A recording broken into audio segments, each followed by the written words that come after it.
So welcome everybody. It's great to not see you, but know you're there. I'm delighted actually to introduce you to Lorraine Whitmarsh, who's from the University of Bath. Lorraine is, I think, a summary of herself, is an environmental psychologist. So that's going to give you a clue, I'm hoping, into what Lorraine's research is into. So the subject matter is locking in environmental behaviours after Covid-19. So Lorraine has some slides to show us and talk to that subject, including the research that you've been doing in a number of waves, not COVID waves, but research waves, I think. So it'll be really, really interesting to hear what those insights are and what it means, and then what do we do about it. Because I think this is partly, there's unintended consequences and there's lots of positives that are coming out of people's behaviours. I'm sure Lorraine will go into that detail, but it'd be really good to know, how do we kind of lock in? How do we sustain? How do we continue with good behaviours and support people to do so? So I'm really interested to hear what those can be. So I'll hand it to Lorraine and then she'll introduce herself further. We have a little poll to start off the session, so that'll be open live, but Lorraine will talk to that. So Lorraine, over to you. Thanks very much, Richard, and thank you to everybody for being here this afternoon. So yes, as Richard says, I want to talk about some research we've been doing tracking people's attitudes and behaviour in relation to the environment over the last year and a bit. And seeing really to what extent some of the positive behaviours we've started to see people adopt might be locked in the longer term. Before I get started on my talk, though, just to alert you to the poll that Richard mentioned on the right-hand side, one of the tabs there is called polls, and you should be able to vote for your answer to this question about the extent to which you personally intend to take more, less, or about the same amount of environmental action after COVID compared to before it. So do have a look at that, have a vote. At the moment, it looks like the majority of people are saying that they would take at least a little bit more action, if not a lot more action. A few people saying the same, but I think kind of a positive message there in terms of people generally want to do at least as much more as than they already were. And that is indeed in line with what we have found. So just a spoiler alert there to some of the conclusions from my research. So anyway, over to some slides. I'm just going to share my screen with you now and talk through some of the things that we've been finding. I mean, obviously the context is that if we're to tackle climate change and address some of these very significant risks that we know are likely to happen in relation to climate change, more wildfires, flooding, extreme weather of various kinds, loss of species, and so on, we need to radically cut our emissions, and we need to get to, well, pretty much zero emissions by at least the middle of the century, if not before. And we now have some tougher climate targets in the UK. As of the last 2 or 3 weeks, the government has announced that we're now aiming for a 78% cut in emissions by 2035. So in a bit more than a decade, we need to be cutting our emissions to about a fifth of what they were a couple of decades ago, which is a really radical shift in our behaviour as well as in society more generally. And it is very much about changing lifestyles, changing society, as well as new technologies. But just to draw your attention to this figure on the right-hand side, this comes from the Changes 6th Carbon Budget Report that came out at the end of last year, which basically says what we need to do to get to our climate change targets as a nation. And it basically shows that about 40% of what we need to get to net zero is going to be technological change, new technologies being rolled out, greener technologies, but actually the rest will involve at least some degree of behaviour change, either partly or entirely behaviour change. So we do need to change lifestyles, and we need to think about not only our roles as consumers buying some of these green technologies that are going to be increasingly available.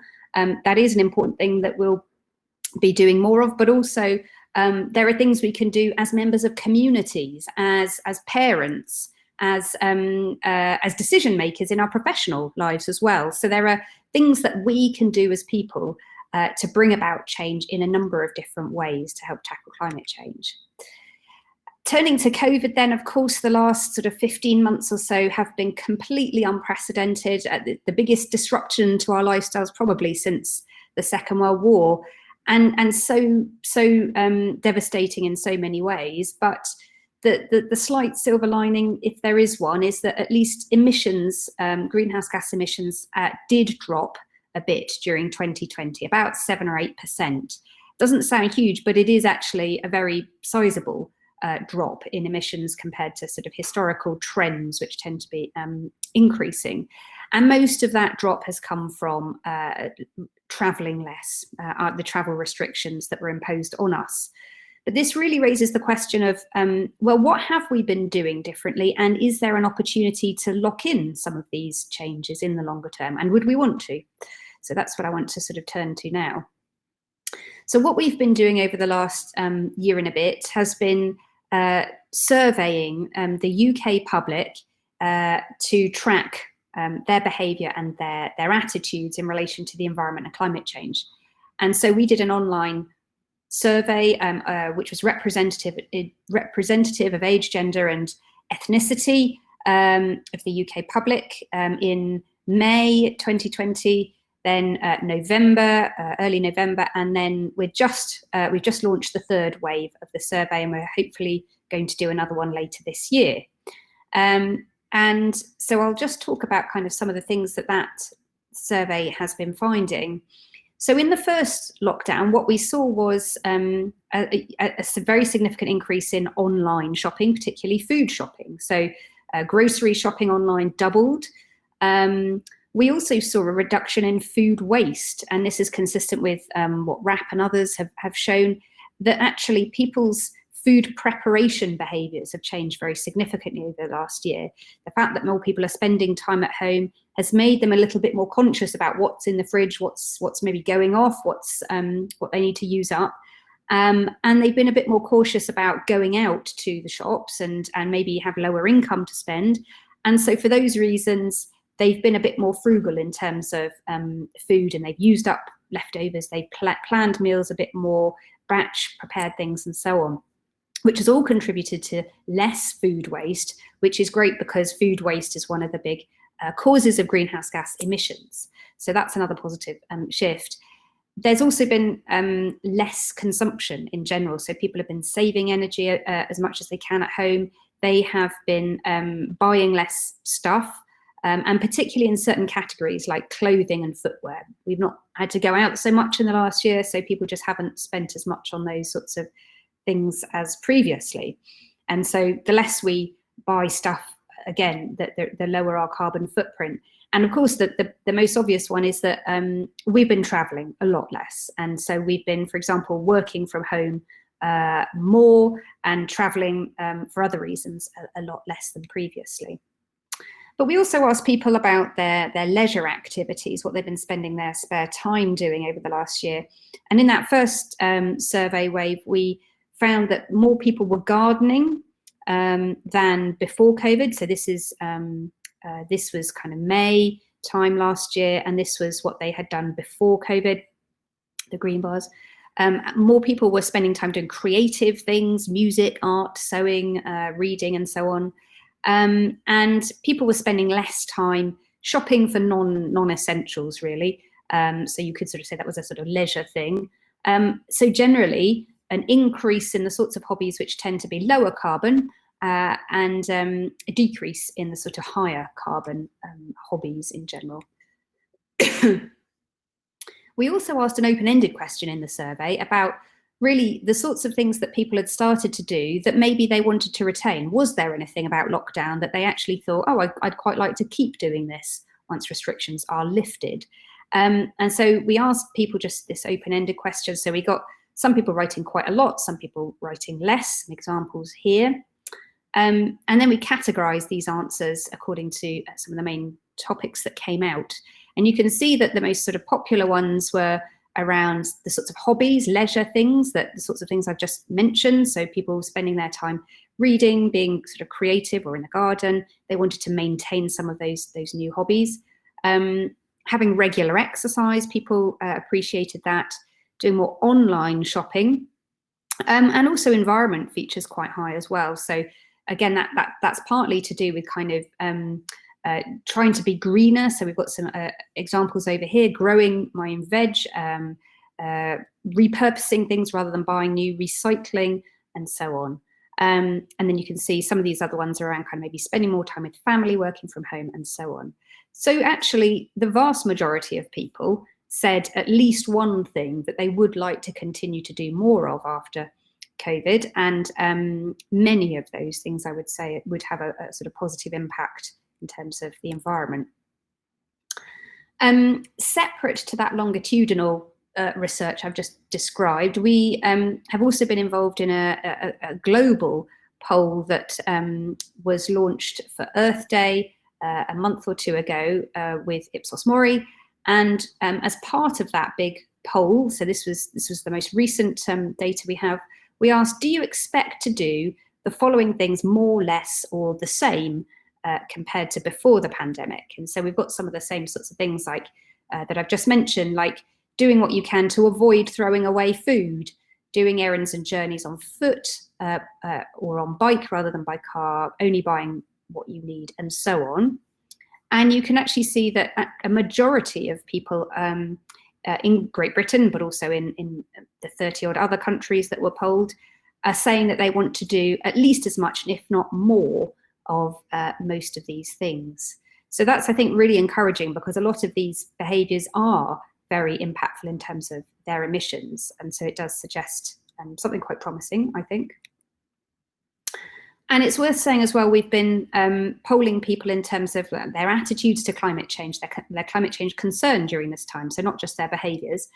And we found, actually to our surprise, that concern about climate change hasn't been dented by COVID. So the fact that we've been sort of very preoccupied by this more sort of, I guess, visceral, maybe more immediate threat hasn't meant that we're any less concerned about climate change, something sort of maybe more abstract for some people at least. In fact, the polls in May and October, end of October last year, suggest that more people think that addressing climate change requires an extremely high or high level of urgency compared to when we polled them in August 19, which was already higher than previous years. So we're actually seeing this 2020 and beyond, actually concern about climate change has continued to rise.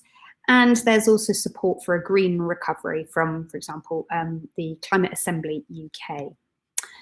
And consistent with that picture, we also see pretty strong support for policy measures to tackle climate change. So again, this comes from the second wave of our survey, strong public support for, and so if we look at the sort of the pinkish and maroon colours, there's that probably should or definitely should do this. Support for buying energy efficient products, walking, cycling, using public transport instead of driving, limiting the amount of air travel we're doing, and also even reducing the amount of meat in our diets. And so we can see that the majority of people support these sorts of measures.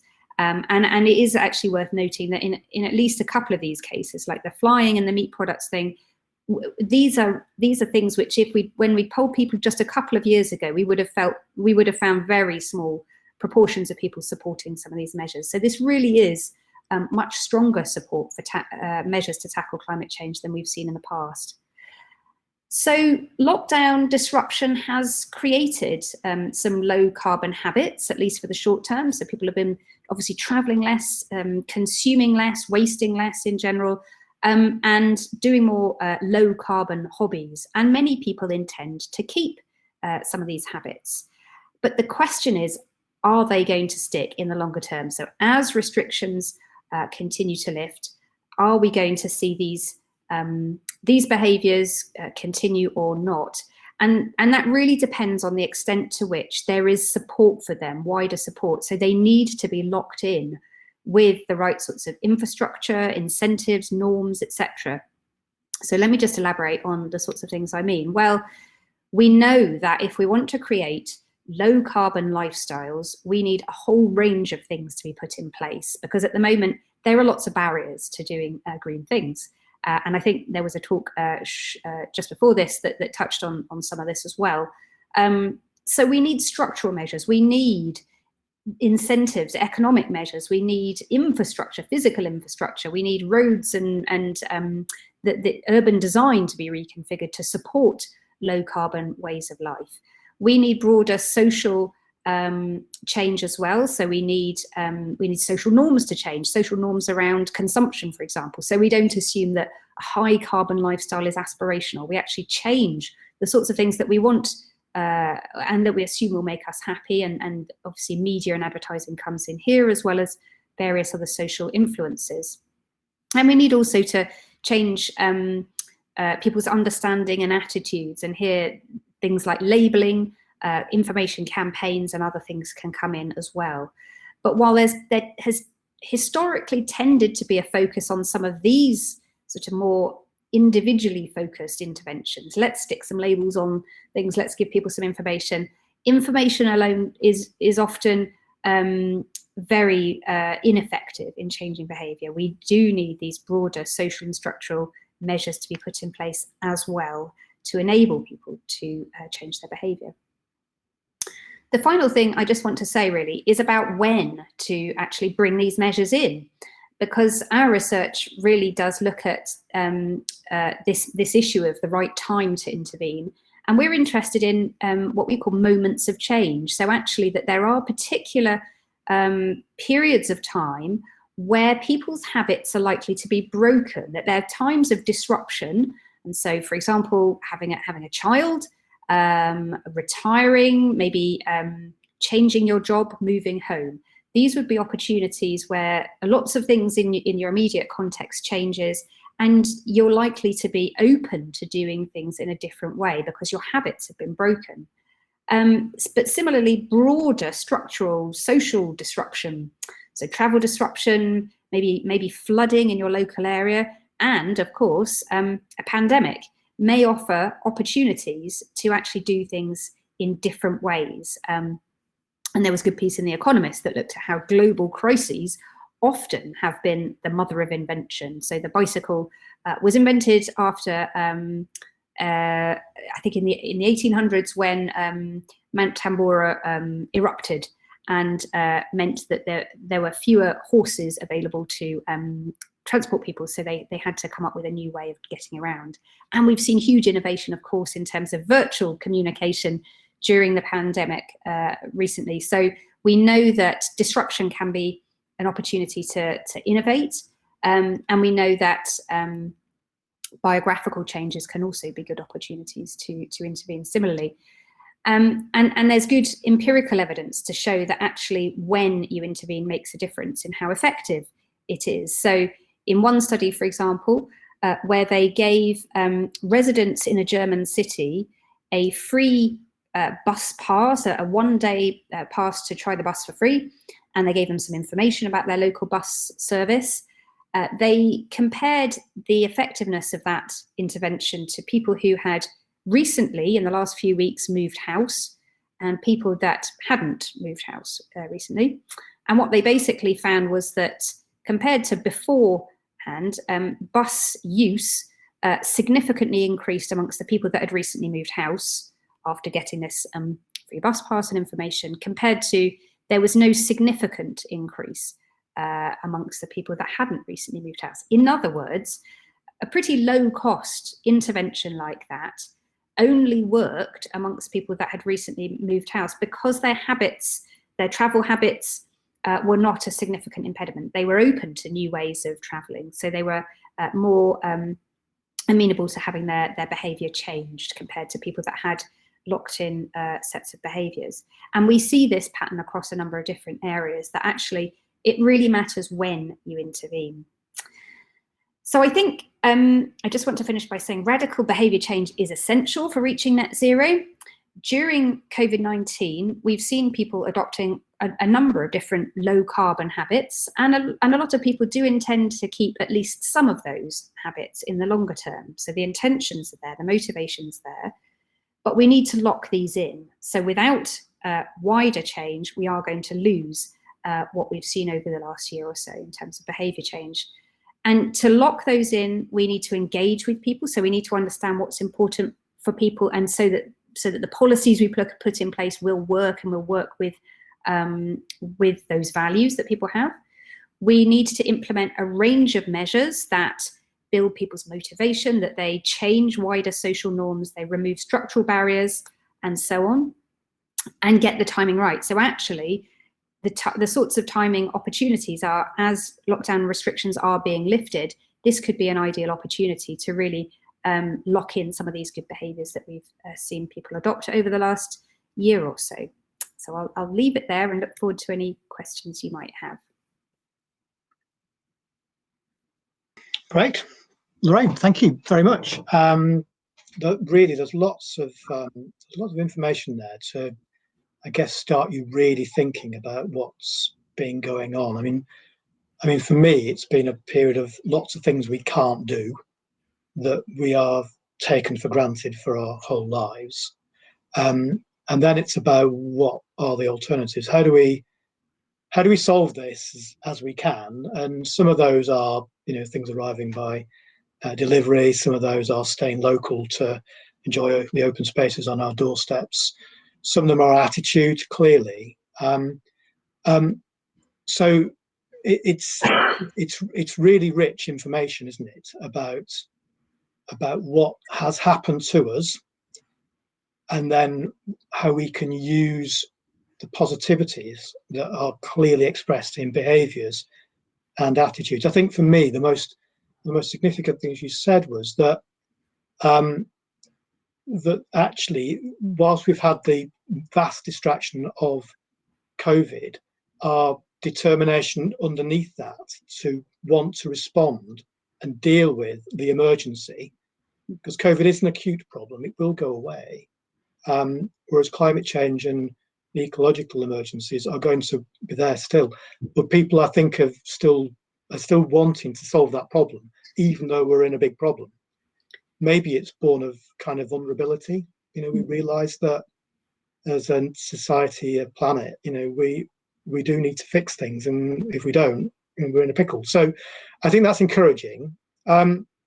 So I'd like to open up to questions, actually. There's a few come through already, which is great, and we've got until just shy of 4 o'clock. So if I just take them sort of in order, actually.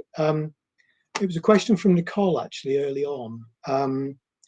So what I think she's saying is that we can see that people are kind of maybe forced a little bit to reduce consumption, and that consumption has an environmental benefit. But when you remove the trigger, which is you can't, has that embedded a different value? Is there something to be understood from that? And I think around all this, Lorraine, I think what you're keen to do is help us to lock in the benefit of some reduced consumption, some change behaviours. So how do we understand those sort of the behaviours underneath the can't do, trying to find an alternative, and how do we respond to that in terms of those structural policy changes and other instruments? Yeah, I mean, I think this is a really good point, actually. In our work, what we're really keen to do is to sort of stress that obviously people do have very different values and different motivations, and it's also, so we need to kind of design interventions with that in mind, so that actually for some people they may be really committed to environmental action and very concerned about climate change, but for many other people they're not, but they might be concerned about their children's health and safety, for example, going to school and not being run over, or trying to lose weight or save money, or lots of other different motivations might be kind of very important for different people. And I think the key thing is that actually it's such a pressing issue that we need to kind of motivate people by whatever it is that is driving their behaviour, and recognising that probably it is going to be more immediate things like well, I just can't afford, to do this, or this is the easiest option for me. And so we need to make things easy, convenient, cheaper, more kind of sociable, etc., to play into those core motives that many people have. For me, I'm not sort of concerned that actually the reason why people were reducing their food waste is because it saved them money, or they were scared to go to the shop because they didn't want to catch COVID, so they just wanted to kind of avoid food shopping so much and using up what they had. If those are the reasons why people are doing things, but the impact was, well, they were massively cutting their food waste, I think we just need to lock in those behaviours anyway. But I do think at the same time, we do need to sort of ask people to reflect on, well, what is it that actually has, makes you happy, and what does contribute to your well-being? And actually, I think for a lot of people, they have used the last year to maybe sort of see, well, on the one hand, I've not been able to sort of see my, family, and that's made me deeply unhappy. But on the other hand, I'm quite relieved that I haven't had to deal with these other things and commute and so on, which was negatively impacting on my well-being. And so there are things that people have actually found improves their well-being, that then we can sort of hopefully build on that, potentially to start to shift values. So while I think the immediate thing is we lock in the behaviours for whatever reason people are taking them, and encourage them for those variety of motives, longer term, we do need to change norms around consumption and question maybe the assumption that buying lots will make us happy, for example, whereas we know empirically actually that isn't the case. So if we can start to shift values into being a little bit more environmentally aware, a little bit less materialistic, that's a project that takes a bit longer, but we also need to do that as well, I think. Okay, that's interesting. So I'm picking up on comments from quite a few people, actually. I think the phrase was early on, it's not been used much more recently, which we're all in this together. And the truth is we weren't all in this together. People's circumstances differ vastly between privileged and less privileged. And we may all have kind of got into a lower consumptive mode, but it's born of circumstance. I know your past pieces about, it doesn't matter so much about the underpinning values, but if we then think about, members of society who are struggling, in terms of policymakers, what should they be thinking of so that we can all contribute fairly as a value-based society, but recognise that different sectors of societies need we need help in different ways, maybe. Yeah, I mean that is actually a key consideration. I think in our work we talk about kind of co-benefits, so like side benefits from climate action, and so this is why well-being is important, actually. So if we can reduce emissions but also make people happier, if we can reduce emissions but also address problems around equity and access to services, and various other sorts of issues around exclusion and so on, I think we absolutely have to do that. Not only because those are important normative things we should strive towards, but because those are the things that will be critically motivating certain groups of people. And so, we're not going to. What we know as well from our work with the Climate Assembly UK is that fairness and equity is kind of part of that. It is probably the top consideration when it comes to kind of policy acceptability. People will not accept a climate change transition or a transformation of society which unfairly penalises people who have nothing already, or or people working in certain sectors like livestock agriculture, for example, or the fossil fuel industry.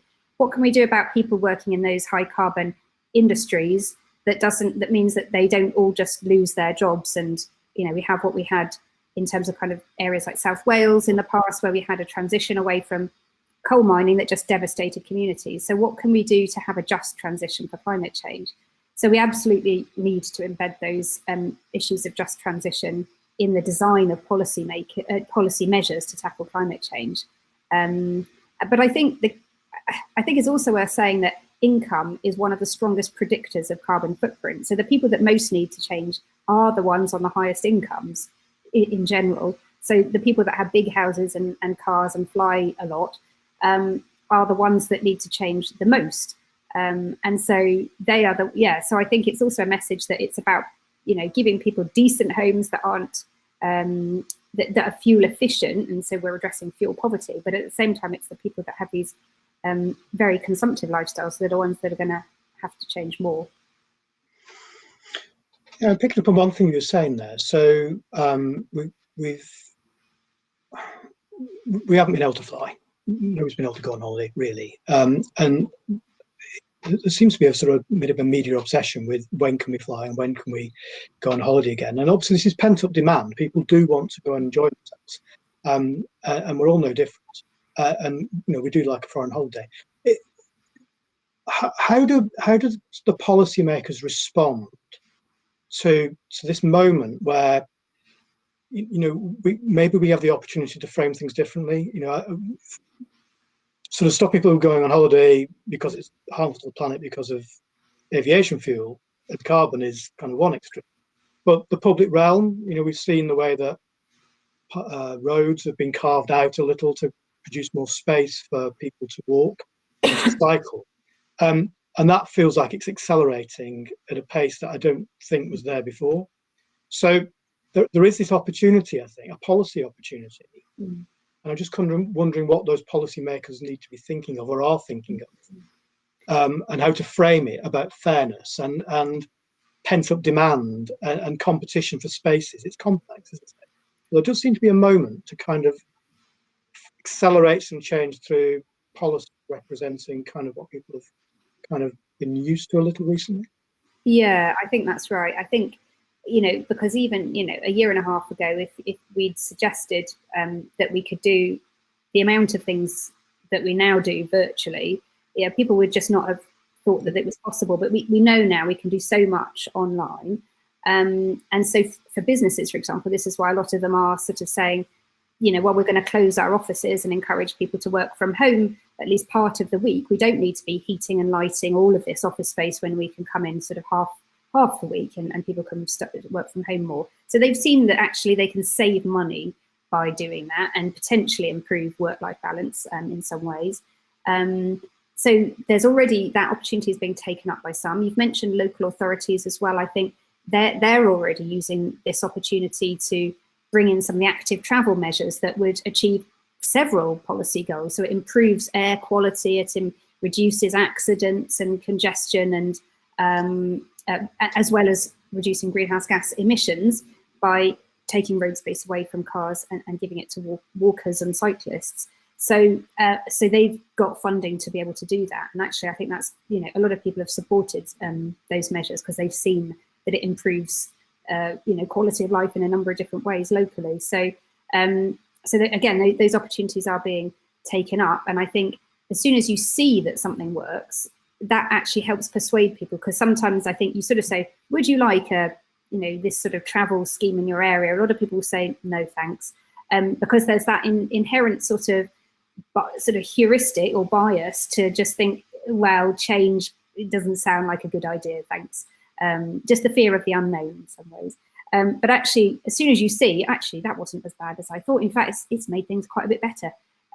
You can get support that way. So I think this has been an opportunity to actually convert people to see that it can improve things.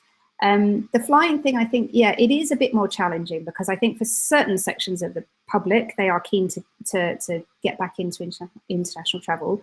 But definitely our surveys are showing that people are not as enthusiastic about international travel as they used to be.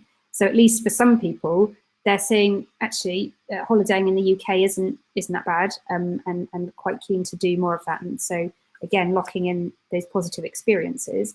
But despite that, we do need to obviously tackle demand for aviation. And one of the things that seems to be quite popular is the idea of frequent flyer levy, because it does address this issue of equity, because the people that are flying the most are the very wealthy people that take more than one flight a year. And there aren't very many people in that category, actually, that they disproportionately account for the aviation demand. I can't remember the exact figures. But most of the flying is done by this sort of polluter elite, as it's been called.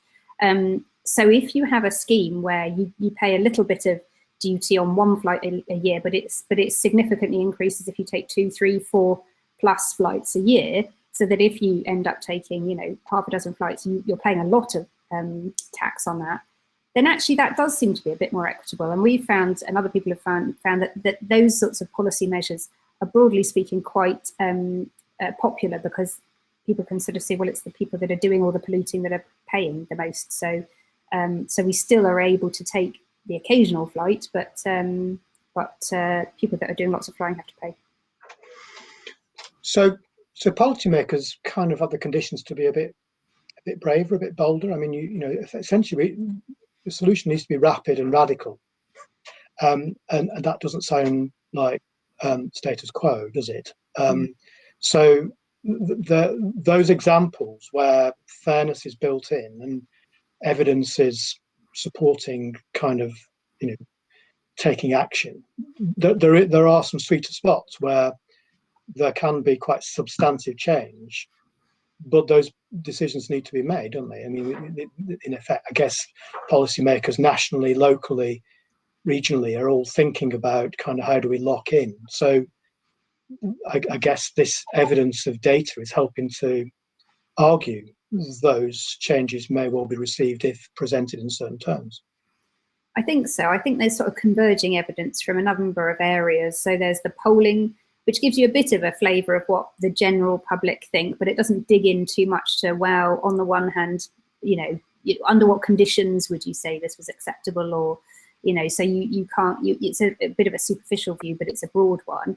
And then there's the sorts of things like citizens' assemblies, juries, etc., which we're seeing more of, including Bristol and elsewhere, where you get much more depth, because you can get people to discuss, well, you know, how would this work in practice? Well, what if we had sort of exemptions for people with disabilities? Or what if we had this group was kind of, you know, looked after in another way? Or so you can really get a much richer understanding of kind of what people would support under what conditions. And coming out of those, you still get sort of very strong support for, you know, measures to tackle climate change, including pretty bold, ambitious ones. So yeah, I think it's sort of converging evidence that that there is a social mandate for tackling climate change now. I don't think policymakers can really argue anymore, well, this, you know, we wouldn't get sort of voter support. Well, yeah, certainly the nuances still need to be looked at in terms of sort of specific policy measures, but broadly speaking, actually, the public does want something to be done about climate change. So now we just have to look at the details of, you know, how to implement those policies in a way which is fair as well as effective. Well, indeed, and so it feels like a good moment to really effect that change, doesn't it? I mean, we are seeing it in our daily lives that things are changing, and this is about scaling it up, but building it into the society that we want. Otherwise, we will inevitably result in, you know, the haves and the have-nots, and the planet's more important than that. So we need to get that right. I'm conscious it's just 5 to 4, and I think there was an encouragement for us to wind up aroundish this time to give people an opportunity for perhaps a very short comfort break before heading back to the main session on the main stage at 4 for the summary of the day. So I want to say thank you, Lorraine. Actually, it was fascinating and plenty of food for thought. Actually, not just about, you know, those that are setting national policy, but what we do locally in terms of how do we lock in some of those changes that we are seeing, you know, whatever disciplines I involved in parks and green spaces. So thank you for those insights. Thank you for the questions. I'm sorry we don't have time for all, but I think there were good questions about, you know, how do we represent our own complex society in policy changes and actions and instruments that are going to work for us all in that fairer society. So I think those are very insightful questions, actually, and I think it's right that policymakers hear them. But I also think that policymakers kind of need to step up and be bold and go for the change, which I think we need, because if it isn't rapid and radical, it isn't going to do it. So we do need to do that. So thank you once again. Thank you for everybody who was part of this audience. And I'll suggest we kind of stoppish now and give people an opportunity to regroup and then head for the main stage at 4 o'clock. Thank you very much. Yep. Thank you very much, everybody. Thank you, Richard. Thank you.